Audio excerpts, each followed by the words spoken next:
Buen día, el tema de hoy es mesenterio. Soy Angie Polocho Ramírez, de tercer semestre de la Facultad de Medicina. Vamos a remontarnos primero a la historia.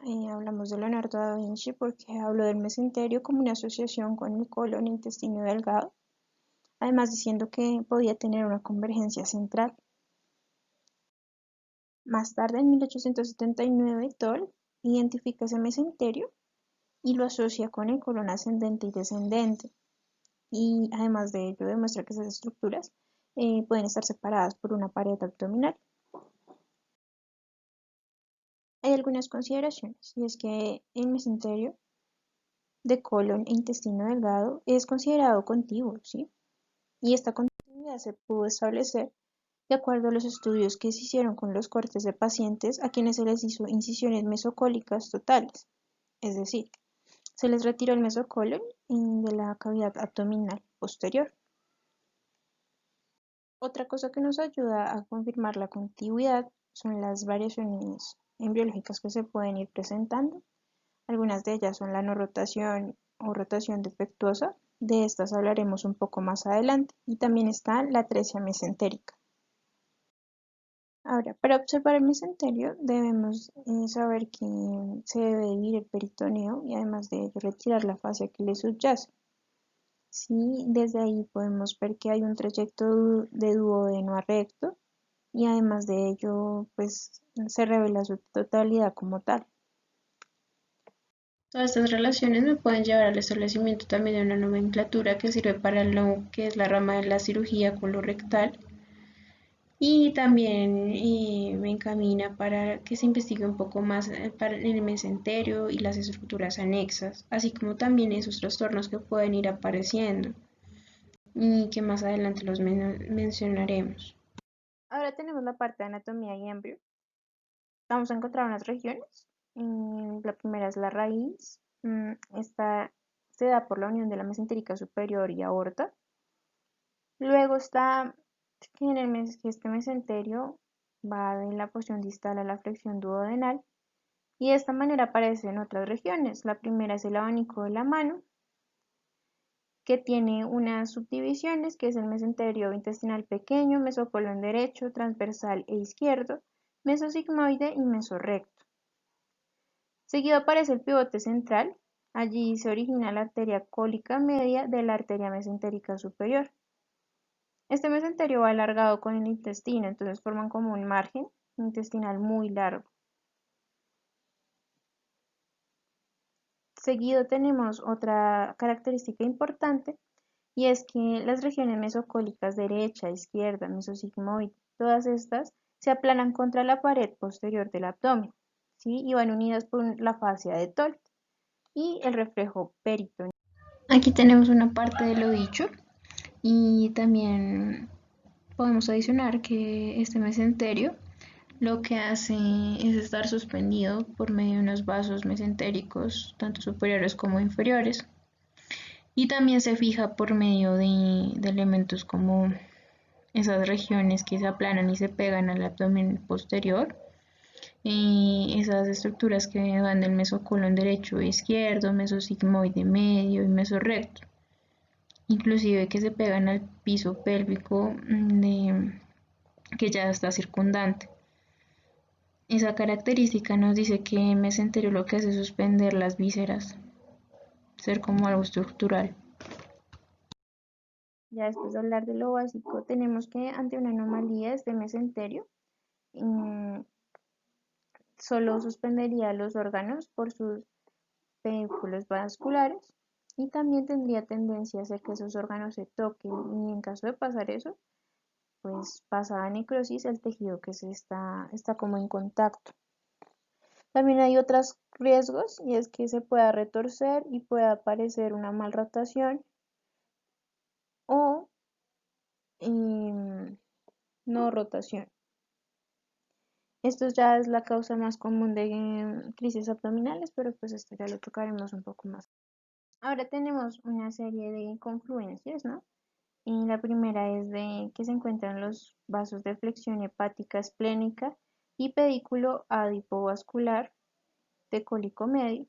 Luego aparece el epiplón mayor, que lo que hace es adherir la superficie cefálica del mesocolon transversal y obliterar en este mismo espacio.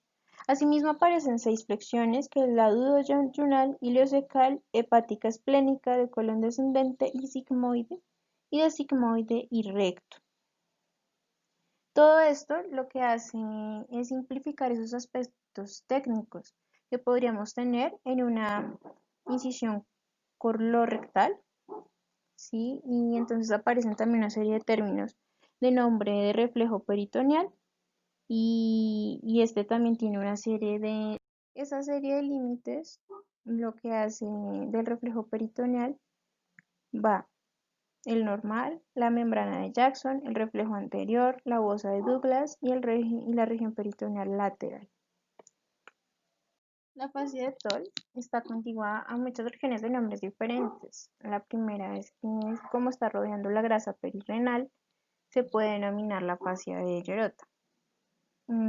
También pues puede estar debajo del colon izquierdo y derecho, del mesocolon derecho e izquierdo, y tiene nombre igual. También puede estar debajo del mesosigmoide, o sea, en la parte de la pelvis. Y también puede estar separando el mesorrecto de la pelvis ósea. Esto es como un estilo de malla. Luego está en la subterminación, estaba el suelo pélvico, y esta terminación se llama la fascia de Waldeyer. En la parte embriológica tenemos que el mesenterio tiene unos puntos de conectividad vascular, así como habíamos hablado de la raíz, por ejemplo. Tenemos una elongación también diferencial en la que es la parte del intestino y mesenterio. Hay una rotación entre intestino y mesenterio de una forma de agujas de reloj. También ese aplanamiento que ya habíamos mencionado, ese desarrollo de fascia de Toll, la membrana del peritoneo, todo con el fin de mantener como un estilo de adherencia.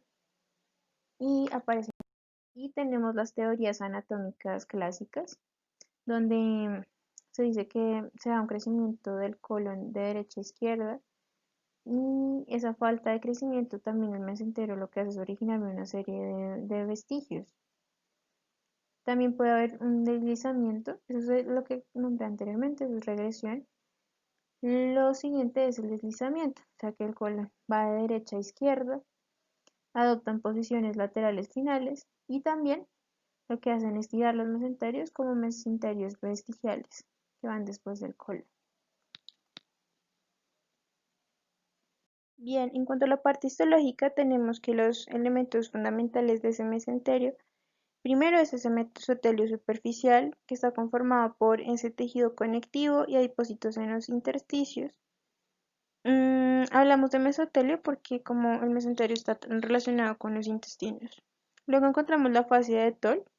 Esta se dice que es verdadera porque está dentro de unos límites como son el peritoneo visceral, el mesocolon, el peritoneo parietal del retroperitoneo. Estas capas mesoteliales lo que hacen es formar una serie de hojas como el peritoneo visceral y el parietal. Dijimos que había una fascia y ahí esta puede tener vasos, también linfáticos. Y por otro lado está que entre la intersección entre el intestino y mesenterio, lo que hace es conectarlo y continuarlo. Y en este momento también podemos decir que el mesenterio lo que hace es contribuir con su tejido conectivo a lo que es esta serosa que me forma separaciones y me permite identificar estructuras. Si hablamos de la fisiología, podemos establecer unas funciones como únicas. La primera es que nos suspende gran parte del intestino que va mirando hacia la pared posterior del abdomen. Nos va a evitar un colapso en la pelvis al ponernos ya de pie. Esto facilitó, de hecho, una evolución para que el Homo sapiens fuese bípedo. Y también pues es útil para lo que es identificar esas señales intestinales y medir respuestas locales, sistémicas o ambas.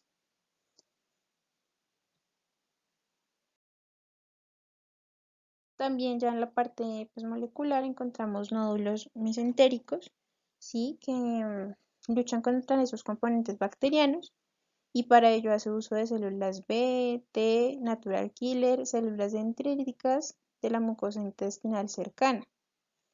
Esa producción molecular también va, además de lo que es inmunitario, también va encaminado a la producción de una proteína C reactiva y ya veremos su actividad y qué pasa si esta disminuye o aumenta. Si bien podemos hacer una acotación y es hablar del mesotelio mesentérico mayor que tiene un fuerte poder reparador luego de una cirugía. Pero también esta ventaja puede convertirse en nuestro talón de Aquiles, ya que también me representa un mal cierre, me representa ya un alto riesgo de una hernia o una adhesión. También tiene sus componentes nerviosos y se investiga un poco más acerca de su importancia a nivel intestinal y la homeostasis en general. Ya que hablamos de la anatomía, embriología, histología y algo de fisiología, podemos proceder a hablar ya de su función en la enfermedad. Y es que este mesenterio, así como fue base estructural para los órganos adyacentes, también en este momento es una buena vía para la propagación de una enfermedad. De ahí su utilidad para la clasificación de la mesenteropatía. Y dentro de la clasificación de patologías, las tenemos primarias. Entonces, estas se entienden así porque surgen de las características del mesenterio propiamente. Sí, ahí encontramos situaciones como el vólvulo, la no rotación, la trombosis de la arteria mesentérica superior, la mesenteritis esclerosante y los quistes mesentéricos. Tenemos al vólvulos. En esta, pues debemos entender que el mesenterio y el intestino van conjuntos y me forman lo que es un margen. Durante este proceso puede haber predisposición al vólvulo, ya que se sabe que hay un aplanamiento y también uniones externas al mesenterio de la pared abdominal anterior. Así como hice una diapositiva, puede ocurrir en cualquier lugar, ¿sí? Donde esté rodeando el mesenterio, y se puede dar por una unión, un cierre incompleto o inadecuado. Y ahí lo podemos detectar por la diferencia de longitudes, adherencia y smooth. Esto generalmente es raro en mesocolon y en el colon transverso. Sin rotación, también conocido como malrotación, en este caso el mesenterio no gira adecuadamente y no se da esa fijación mesentérica, más que en la conformación adulta sería anormal. Anatómicamente se sabe que el intestino y el mesenterio están suspendidos solo por sus pedículos vasculares, ¿sí? Y el mesenterio lo que hace es retorcerse alrededor como de estos puntos de conexión. Allí es como donde se origina ese vólvulo catastrófico del mesenterio y del intestino. En caso de que sea una malrotación, se conoce que es la causa más común de fatalidad en el primer año de vida, ya que presenta crisis abdominales. También dentro de estas podemos encontrar una hernia interna relacionada con los defectos ya mesentéricos. Sí, es que si hay una serie de huecos, que puede ser una ruta para la presentación de hernias. Y es muy importante tener en cuenta que se generan luego del posoperatorio. Por ejemplo, de una resección pues, intestinal donde se extirpa el tumor y siempre se aplica adicionalmente una radioterapia. También hay mesenteropatías vasculares y ahí es donde ocurren situaciones como la trombosis, ya que se tapa la arteria mesentérica superior. Obviamente puede ser catastrófico y asimismo generar hasta llegar a generar necrosis. Y ya. Del mismo modo hallamos mesenteropatías celulares. Estas son de base mecánica, ¿sí? Y se hallan en situaciones tales cuando la persona tiene mesenteritis esclerosante y la formación de adherencias. También se puede dar una proliferación anormal del mesotelio que se da por una infección crónica y eso es una característica de la lipodistrofia. Y la paniculitis mesentérica y la mesenteritis esclerosante relacionada con la hemoglobina 4. Esencialmente, pueden aparecer luego de una cirugía, un postoperatorio, y ya empieza a emerger esa proliferación mesotelial, ¿sí? Y forman un saco mesotelial, que ya es la hernia. Así como las hay primarias, también hay secundarias. Ya no, estas secundarias ya no emergerían por las características propias del mesenterio, sino ya por factores externos, ¿sí? Y también hay una propagación directa por, por cercanía y sistemática en la enfermedad. En estas podemos encontrar malignidad intestinal y enfermedad de Crohn. Dentro de estas secundarias encontramos lo que es malignidad intestinal y enfermedad de Crohn, como ya habíamos dicho. Inicialmente en esta malignidad intestinal podemos ver que puede tener efectos secundarios sobre el mesenterio adyacente y tiene cercanía linfática, ¿no? Entre mesenterio e intestino. Por eso decimos que crean una vía de propagación muy necesaria para lo que son tumores intestinales y agentes bacterianos. Pueden provocar una invasión o perforación del mesenterio contiguo o cercano. Luego tenemos la enfermedad de Crohn. Y esta enfermedad pues se evidencia por un engrosamiento en lo que es en la envoltura de grasa mesentérica y el engrosamiento del mesenterio. También se cree que todas las células mesenquimales son responsables de la enfermedad de Crohn.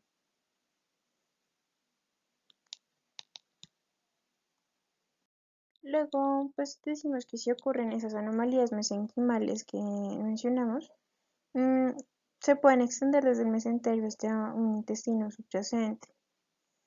Y pues eso ya se convertiría en una mesenteropatía primaria. Y esto se subdivide en como cosas importantes, que es la obesidad, la diabetes, arteriosclerosis y la del síndrome metabólico. En este punto debemos resaltar la función de una proteína bastante importante llamada C reactiva sistémica, ¿sí? Esta sí disminuye su actividad, presenta así como una irregularidad y asimismo la aparición de enfermedades metabólicas, como lo son la obesidad, la aterosclerosis, la diabetes y el síndrome metabólico.